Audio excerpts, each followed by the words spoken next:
讲到物件起价，即阵上界明显的就是鸡卵。因为天气变化大，产量本来就已经较少，即马饲料成本阁变贵，这鸡农拢讲已经支撑袂了。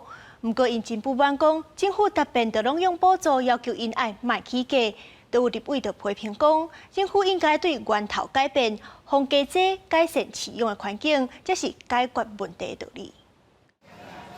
两手内底空空，早起10点外，台北东湖市场即间10回卵就卖价只剩这2地。大家抢啦，大家抢啦！你若大家拢照正常买的话吼，其实卖啦。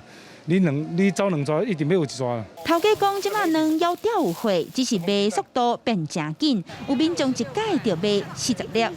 这样200多块，256块，吓死人了。民众话讲有够贵，其实两价对去年10月一台斤33块，到今年1月份已经来到1斤44块。唔若变贵，北部更较是对旧历过年前就欠卵。鸡农表示，除了疫情、地区原物料变贵，气候也有影响，鸡仔仔的问题也爱重视。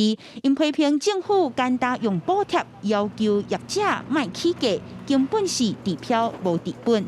国际原物料一直咧起价当中，政府即道宣告讲叫农委会冻涨地，阮产地鸡卵袂晓起价，问题阮成本提高，阮要甲商讨啊，阮唔着要得到下卖食。袂使讲出代志，就做补贴吼，应该对源头管理，可能是去年的这个蛋鸡的需求过大的时阵，伊甲扑杀，还有这个鸡瘟的问题，你到疫苗你有处理无？行政院表示，已经请农委会研究生产的补助措施，会尽全力协助两农增加产量，也减少因的生产成本。记者阿敏珍、谢桂林台北采访报道。